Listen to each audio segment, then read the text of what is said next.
10 വട്ടം ഒരാൾ ഖുൽ ഹുവല്ലാഹു അഹദ് ഓതിയാൽ, ഡയലി 10 വട്ടം എപ്പോഴെങ്കിലും ഒന്ന് ഓതുകയാണെങ്കിൽ, ഇതൊക്കെ സൗകര്യം പോലെ ചെയ്യുക. ചിലരൊക്കെ നിസ്കാരത്തിൻ്റെ ശേഷം ഔദ്യോഗിക ദിക്റുകളൊക്കെ കഴിഞ്ഞിട്ടോ, നമ്മൾ സാധാരണ ചൊല്ലുന്ന ദിക്റുകളൊക്കെ കഴിഞ്ഞിട്ടാണ് ഇപ്പോൾ ഈ പറയുന്നത്.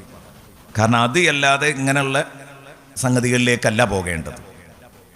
ഒഴിവാക്കാൻ പറ്റാത്ത ദിക്റുകളാണ് നമ്മൾ ചെറുപ്പത്ത് മദ്രസയിൽ നിന്നാണ് പഠിച്ചത്, അത് കൊണ്ടു നടക്കണം. ഇനി റസൂലുള്ളാഹി സ്വല്ലല്ലാഹു അലൈഹി വസല്ലം തങ്ങൾ പറഞ്ഞു, മൻ ഖറഅ ഖുൽ ഹുവല്ലാഹു അഹദ് ഹത്താ യഖ്തിമഹാ. ഖുൽ ഹുവല്ലാഹു അഹദ് തുടക്കം മുതൽ അവസാനം വരെ ഒരാൾ ഓതിയാൽ 10 മറാത്ത് എന്ന് പറഞ്ഞാൽ ഖുൽ ഹുവല്ലാഹു അഹദ് ഖുൽ ഹുവല്ലാഹു അഹദ് ഖുൽ ഹുവല്ലാഹു അഹദ് എന്നെല്ലാം അത് പൂർത്തിയാക്കി ഓതണം എന്നർത്ഥം. പൂർത്തിയാക്കി ഓതുകയാണെങ്കിൽ ബനല്ലാഹു ലഹു ഖസ്റം ഫിൽ ജന്ന, അയാൾക്ക് അല്ലാഹു തആല സ്വർഗ്ഗത്തിൽ ഒരു കൊട്ടാരം പണിയുമെന്ന് സയ്യിദുനാ റസൂലുള്ളാഹി.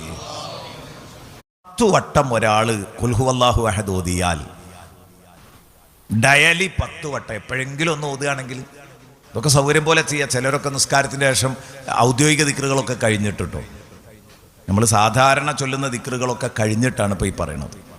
കാരണം അത് അല്ലാതെ ഇങ്ങനെയുള്ള സംഗതികളിലേക്കല്ല പോകേണ്ടത്. ഒഴിവാക്കാൻ പറ്റാത്ത ദിക്റുകളാണ് നമ്മൾ ചെറുപ്പത്ത് മദ്രസയിൽ നിന്നാണ് പഠിച്ചത്, അത് കൊണ്ടു നടക്കണം. ഇനി റസൂലുള്ളാഹി സ്വല്ലല്ലാഹു അലൈഹി വസല്ലം തങ്ങൾ പറഞ്ഞു, മൻ ഖറഅ ഖുൽ ഹുവല്ലാഹു അഹദ് ഹത്താ യഖ്തിമഹാ. ഖുൽ ഹുവല്ലാഹു അഹദ് തുടക്കം മുതൽ അവസാനം വരെ ഒരാൾ ഓതിയാൽ 10 മറാത്ത് എന്ന് പറഞ്ഞാൽ ഖുൽ ഹുവല്ലാഹു അഹദ് ഖുൽ ഹുവല്ലാഹു അഹദ് ഖുൽ ഹുവല്ലാഹു അഹദ് എന്നെല്ലാം അത് പൂർത്തിയാക്കി ഓതണം എന്നർത്ഥം. പൂർത്തിയാക്കി ഓതുകയാണെങ്കിൽ ബനല്ലാഹു ലഹു ഖസ്റം ഫിൽ ജന്ന, അയാൾക്ക് അല്ലാഹു തആല സ്വർഗ്ഗത്തിൽ ഒരു കൊട്ടാരം പണിയുമെന്ന് സയ്യിദുനാ റസൂലുള്ളാഹി.